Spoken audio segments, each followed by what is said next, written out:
which kind of brings us to, the next aspect of this is that you want to make it as easy as possible for people to say yes and actually show up. So just piggybacking off of what you just said, um, the reason that I think it's really important to not skip the consideration stage, other than obviously the human psychology element of it, it's really important to ensure that people understand what the agenda is going to be when you get on a networking call.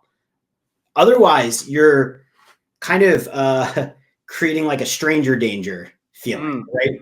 We don't want to get on calls with strangers. When you get when you do you get like spam calls in Jamaica? This is like a big thing now in America, where it's like you get these calls that are just robo of you don't know who it is.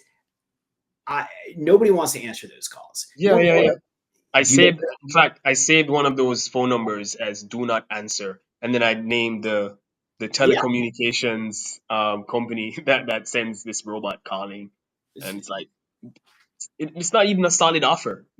It's like it doesn't make sense to me, so I Yeah. just label it do not answer.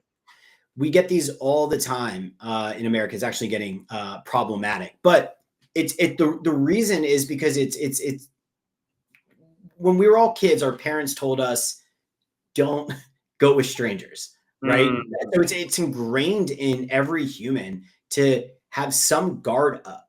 So the point of the consideration stage before you get to the conversion is to slowly break those guards down. And the best way that I have found to do that is obviously build rapport, progress, and then extend an invitation to be helpful, extend an invitation to chat about a particular topic. Even if you're not, if the goal is to kind of just put a face to a name or just meet for, to introduce yourself, at least there's an agenda. See, the yeah. problem with that cybersecurity example was they're trying to meet, but I don't understand what the agenda is. It sounds like the agenda is a pitch lab. Like they just want to Mm. tell me what they want to do, which is why you were turned off by it. Like, I don't really want to be involved in a situation where someone's pitching me something that I don't feel like I need. So that's a universal feeling. So the idea is, how do you make it easy to say yes? Well, the answer to that is have an agenda. Like, make the agenda obvious. Make the agenda be that we're going to talk about something that we think is going to be helpful for you. Because then not only are you going to probably say yes to the networking call, but you're also going to show up and hopefully have value in the exchange, which is kind of the next part of this. Is the goal is to not necessarily have someone say yes, it's to have an actual call completed, because there's oftentimes people might say yes, but then they might not show up.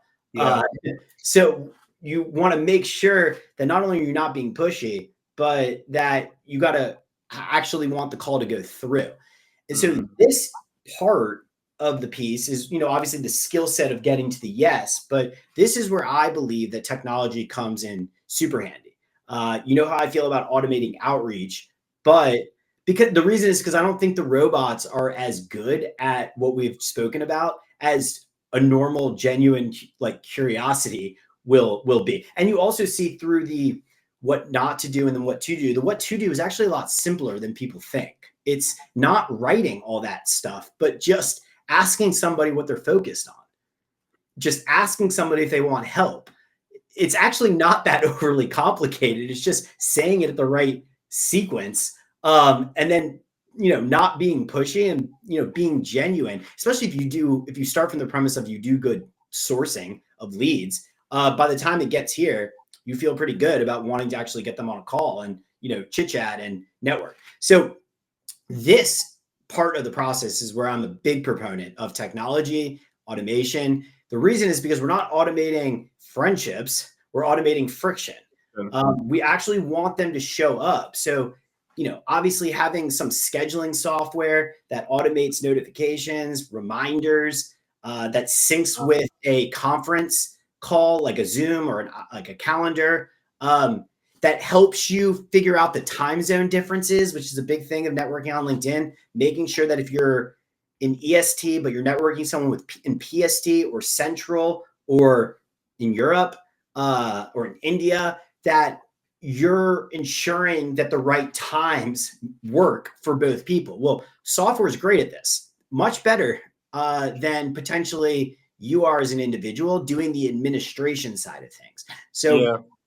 I'm a big proponent, and I feel like for certain people this is obvious, but for a lot of people I've met, this is not so obvious because they aren't as familiar with how to automate the booking process and automating the administration side of scheduling meetings. And so because of that, the idea of taking meetings in a conference become maybe a little bit challenging, technically challenging to understand what to do. But if you set this up once, it's actually quite easy to be able to automate all of this, right? So using software like Calendly is a great option. They also have The paid version. Let me just put that out there. The paid version. I've actually You don't need to uh pay for Calendly; it's free. no, I mean to get reminders sent, you need the paid version. So You can I've do it been for free in email. pardon? You can use it for free with reminders in email and sync to a calendar. Oh, you get email reminders Yeah. free? Yeah. I think you have to pay for SMS text. There's paid versions to get more automated texting, but to get reminders for emails to your guests and sync to your calendar Yeah. is free. Awesome. Well, tell For me what one you think about this. Because I've had this ideology when I first got in business. I had mentors, and when they book a meeting, we're not getting a reminder. All right, nobody's reminding us. It's yeah. not sending us a text or email because they're looking to see if we're going to show up and Yeah. we're going to prioritize the meeting in the same way. And so I've created, I don't know, I've just created this culture around my business is that whenever I'm having a meeting, I'm not calling to remind someone. And I don't know if it's good or if it's bad, right? Because people sometimes they're not tech savvy. They're not checking emails, they're not setting their own alarms and reminders. And so I end up having no shows with people, even potential clients, and I'm like, I would expect better. You know what I Yeah. mean? I'd expect more And and effort. no, and I totally get that. And my point in this slide is to say that the burden should be on you as the administrator to make it like obvious that they're gonna show up.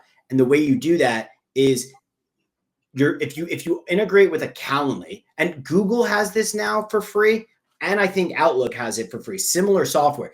There are paid versions that you can optimize for multiple calendars, multiple booking links. For example, that's where it gets paid. If you're like, well, I want to set up a 30-minute meeting and an hour meeting option, all within a booking link, then okay, there's thresholds there. But what I like to do is my feelings on this is I don't even send out booking links to people. I can see my calendar, especially as an individual, and then I can just book the meeting through the Calendly link myself.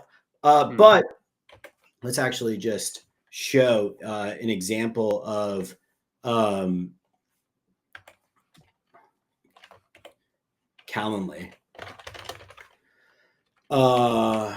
Here's like a booking page for a Calendly link. So the benefit of this is you can set up an object, right? This is free, 30-minute meeting. You can sync in the back end your instructions for meeting, whether or not that's Zoom, whether or not that is Google Meet or some other software, but Zoom's also free, at least for a 40-minute meeting. You don't even have to pay. So you don't have to pay for Calendly, you don't have to pay for Zoom, you just have to configure all this up. And then you could change the time zone. So yes, theoretically, you could send this out to somebody and have them book. And sometimes that might be easier for various situations. Sometimes if you're networking on LinkedIn, some people might ask for a booking link where I choose. And obviously, like I'm not opposed to somebody choosing. But what I like to do is I like to offer up times to say, hey, I'm available either Wednesday or Thursday of next week. And in EST or PST or CST, so I could cater to their schedule. Are you available? Oh, I see you're in CST. I'm available at 2 p.m. CST. It's not that I don't have to do the calculations in my head. I can just change the time zone to Central Time, and then it tells me what it is. And then when I click on that 30-minute meeting, I can all I need is an email, and then I can schedule the event it pops it on my Google Calendar or my Outlook or whatever integration of software you use in the back end. And then not only is that person going to receive an email with the instructions, but they're going to get reminded through email. And then also, if they just press one button that basically says, yes, accept it, then their calendar integrations, most people use Google Calendar or Outlook. So they're going to get multiple reminders because they get reminders from their Google Calendar. They get reminders from Calendly. Your meeting is coming up in an hour. Doing this type of stuff optimizes the process by which there's less excuses for them not to show up. And this is a big deal because like what you said, otherwise people might not show up. And you obviously want to optimize for their ability, make it easy for them to show up, because if they don't show up, then obviously there's a qualification of the fact that maybe it's not the best prospect. Yeah, I tell them bye-bye, you didn't show, or I address it. But yeah, I maybe need to utilize these tools, give people more, I guess, a higher success rate.